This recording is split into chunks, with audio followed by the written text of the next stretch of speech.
There are human female remains that were found in a shallow grave on the grounds of an abandoned school, and they are believed to be 23-year-old Kada Scott, the Philadelphia woman who has been missing for a couple of days. Based on a tip that came in last night through the night, investigators began the process of following up on that tip this morning, starting around 10 o'clock this morning, following up on that tip. And the tip was very specific that led us back to this location here today.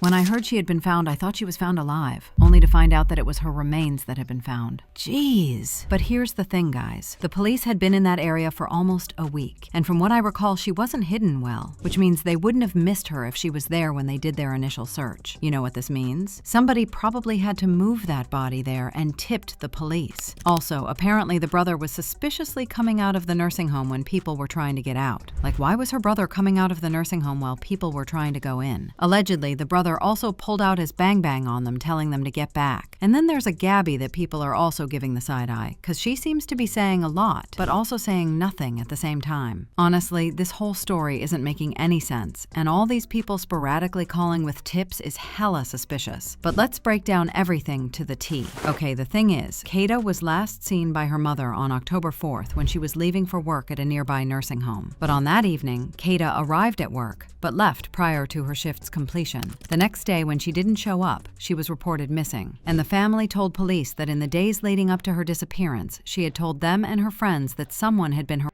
her via phone. Apparently, she was in communication with an individual called Keon King, and that she appeared to meet with him very shortly after she left work on October 4th. After the report, the police actually asked the public's help in locating King's vehicle, a 1999 metallic gold Toyota Camry with a Pennsylvania license plate of MSX0797, which they believe Kada Scott may have been in, and later that day, police confirmed that King's vehicle was found in an apartment lot. They received 2 tips. The first led them to an elementary school where they said they recovered evidence of value, and the second that led them to the vehicle connected to Kada's disappearance. Of course, when the case was reported, people started asking questions because there were things that just didn't make sense. For starters, some of Kada's social media stuff disappeared, and they were not removed by the police because they would obviously want to keep it open to monitor for any activity. The other thing that people found out is that she left her car behind but took her phone, which was strange. And by the way, she never went into details about the nature of the harassment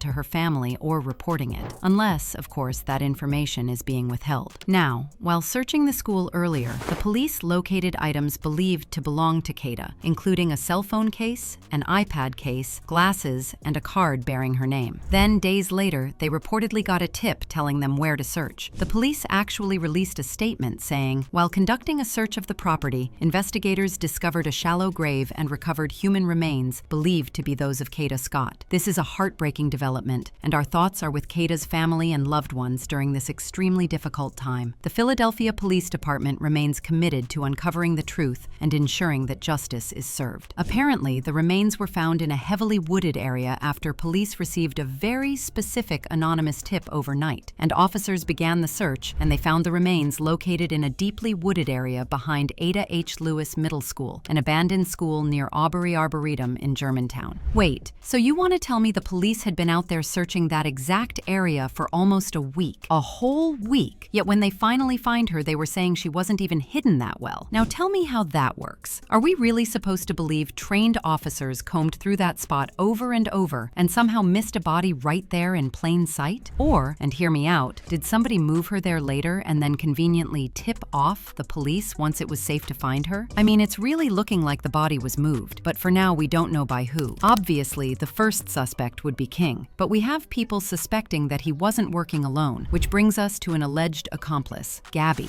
See, Gabby has been saying so much about Kada's case, including how she knows King, and people are just looking at her like, girl, what exactly do you know? First off, people are pointing out that Gabby's friend allegedly said Kada was dead before the news even broke. Like, how would she know that unless someone told her something? Then when people started questioning her, she started backtracking with this long, let me clear something some things up post. This is what she wrote. I'm Gabby, and I want to clear some things up. For one, I did not know Kada personally. I knew her little sister. We were friends when I was growing up, but we grew apart when I was around 11 to 12. Throughout my whole life, me and Kada have probably exchanged 6 words to each other. We were not friends, just neighbors. Second, me and Keon were friends before any of this stuff happened. I had no idea about his past behavior. Before Kada went missing, Keon called me and asked if I knew her because he noticed she lives close to me. I told him that I did know her, but not personally. This was not out of the normal because Keon would usually call me to talk about girls. That was the entire conversation. We were on the phone for 29 seconds. I did not go to the cops about this information because, for one, he had already turned himself in. 2, there was not much to tell. We had a 30-second conversation where he asked me if I knew Kada.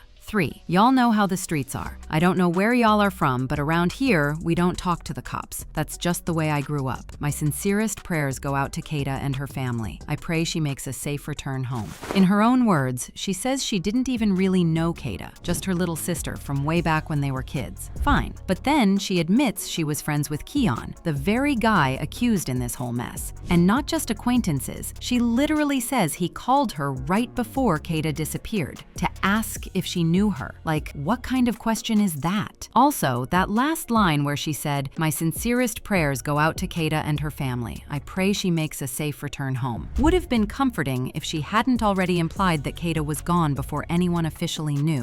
Honey, if you ask a lot of people, they will tell you they suspect Gabby knows more than she's saying. Did she know something ahead of time? Is she protecting someone? Or just trying to clean up her image now that people are connecting the dots? Then there's the brother situation, which makes everything even more sus. Why was he allegedly coming out of the nursing home just as people were trying to get in? And why did he, reportedly, pull out his bang-bang on folks? Like, if you're grieving and trying to help, why escalate things like that? What was going on in there that made him act like he was protecting something? And don't even get me started on the random tips that suddenly started rolling in out of nowhere. First it's one call, then another, and somehow each one leads the police closer, but also further from any solid answers. Who are these people calling in, and why now? What I'm wondering is whether Kada actually knew Keon King, because some folks think she might have left with him willingly, at least at first. Maybe she didn't realize the danger, maybe she trusted him, or maybe they had some kind of prior connection nobody's talking about yet. Because the way things unfolded feels too smooth for a total stranger situation. Some people are even starting to wonder if this might have been a love thing gone wrong. Anywho, the other thing that people found out is that King is also facing charges in what officials call a similar case from earlier this year, in which a woman was allegedly kidnapped and strangled, but she survived. Those charges were dropped when the accuser failed to appear in court, but will now be refiled because we may be looking at a pattern here. Based on reports, in the first case, the prosecutor said King kidnapped a woman from in front of her car, threw her in her car, roughed her up, and eventually let her out. Yikes. So, in that first case, they said King literally snatched a woman right in front of her own house, threw her into her own car, roughed her up, and then just let her go. Baby, we have to ask, how many times does someone get away with something that terrible before it escalates into something worse? How did this man get the chance to do it again? Seriously, how many warning signs were missed? Why was a man with a near identical case allowed to walk free? And if the system failed to protect one woman before, how many others are out there who were silenced or too scared to come forward?